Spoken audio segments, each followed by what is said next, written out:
Salvete, discipuli, discipulaque. Today we're going to go over everything we know, everything you know to this point about Latin noun cases. The cases are different forms that nouns take to show how they're used in a sentence. They tell us who's doing whatever is happening, who it's being done to whom something belongs, and so on. First, let's take a look at how cases work in English, because we do the same thing in English, only on a smaller scale. Take a look. Look at this English sentence. Mark greets Luke. And there's Mark doing the greeting, and there's Luke. Mark's doing something. He's doing it to Luke.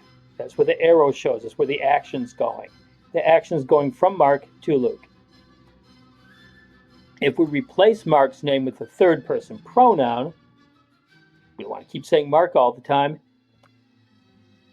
He greets Luke. In the sentence, however, we can't replace Luke's name with he. Mark greets he doesn't make any sense to us. We're too used to using the proper case forms in English. Instead, we say Mark greets him. So notice the person doing the action, we say he. The person on the receiving end of the action, look at the arrow, is him. He and him are different forms of the same word, but when he receives the action, he becomes him.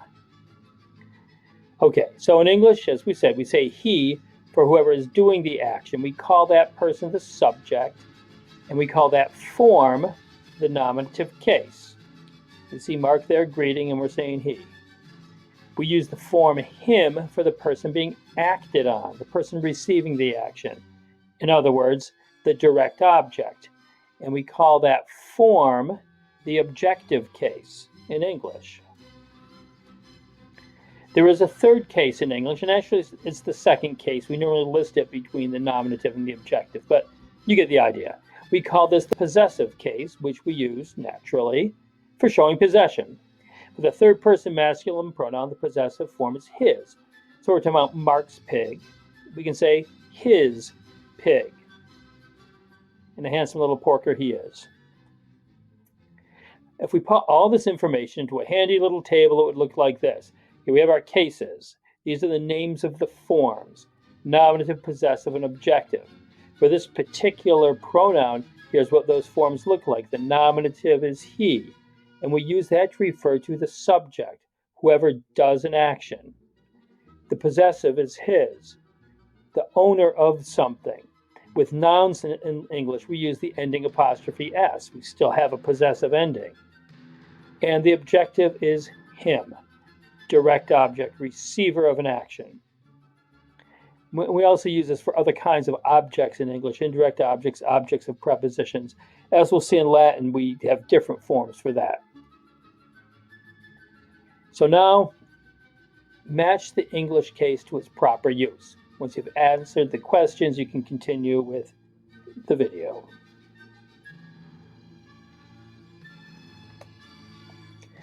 By the way, he, his, and him are the singular forms of this pronoun.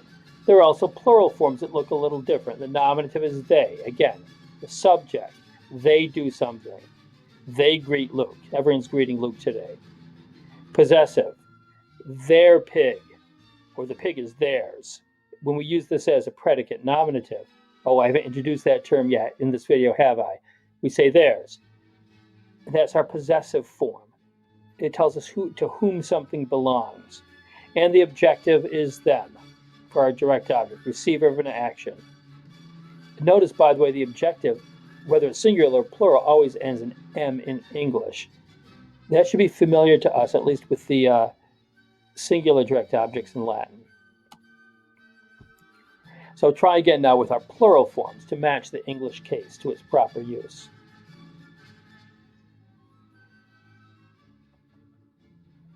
Cases work in just the same way in Latin, only there are more of them, and the forms of nouns as well as pronouns change to reflect the different cases.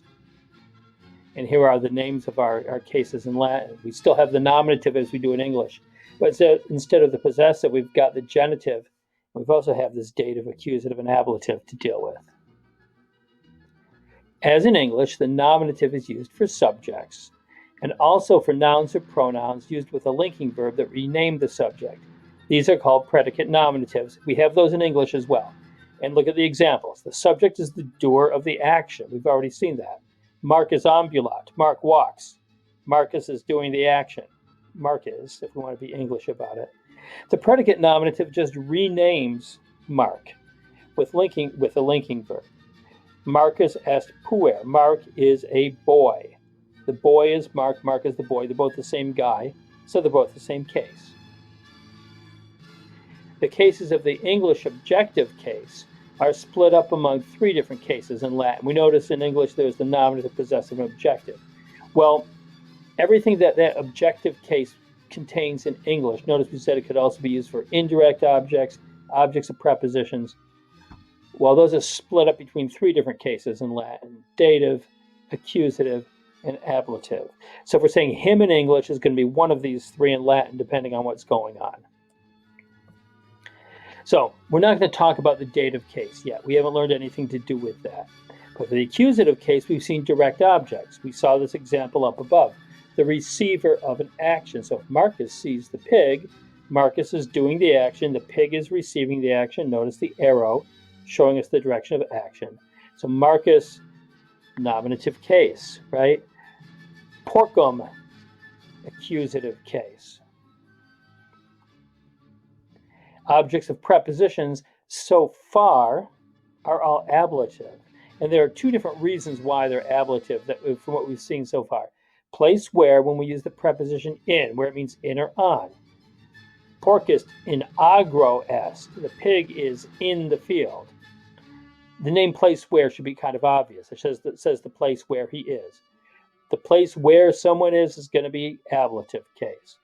Or if we say Lucius cum porco ambulat, Luke walks with the pig.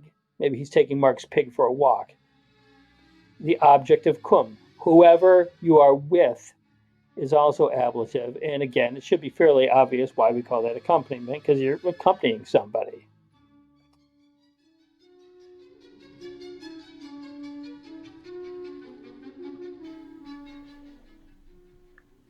All right, discipuli. Now that we've gone through it in this video, let's see if you can apply this to the next couple of sentences.